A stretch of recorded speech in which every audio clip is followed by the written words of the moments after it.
Nachos are everybody's guilty pleasure, but the problem with them is that they're so full of fat. Now, I've come up with a way of taking the guilt out, and I call these my nacho nachos. Instead of using traditionally fried corn tortillas, I have some whole wheat tortillas baking off in the oven here. It's at 350 degrees. I've merely cut them into wedges and cooked them until they were golden brown. Now I'm gonna start building my nachos with these as a base. And these are really high in fiber and low in fat. So I'm gonna put these out onto my oven-proof plate here. What I've chosen to use are black beans. Black beans are one of my favorites. Now this is just a canned black bean that I've drained. I'm gonna start just putting them all over my chips like so. If you don't like black beans, feel free to use pinto beans or the beans of your choice. These are high in fiber and high in protein, really good for you.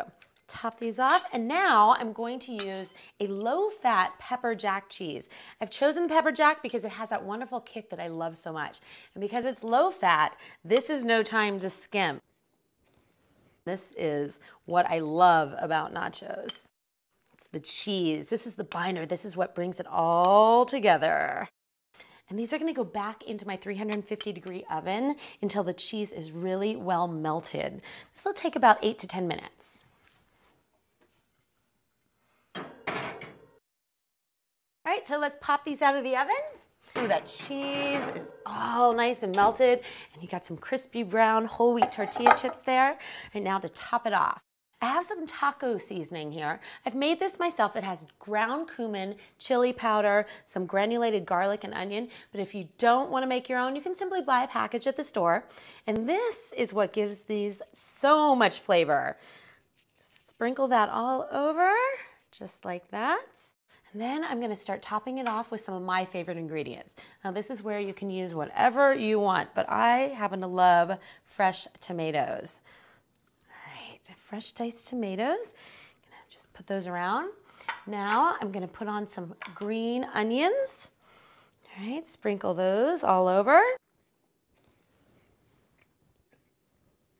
Now I'm going to put on some low-fat yogurt. Now you can use low-fat or non-fat, also sour cream. I really like this low-fat Greek yogurt, so I'm just gonna top it off. And I like to spread it around just because I really don't like fighting for the ingredients on my nachos. Now I'm gonna put some guacamole. I made some guacamole just with a little bit of cilantro and some onion, but you can certainly use a store-bought guacamole. Now I'm gonna squeeze some fresh lime juice on top. Lime juice is a great way to add flavor without adding extra sodium. Just gonna garnish it with a little cilantro. Fresh cilantro, there's nothing like it.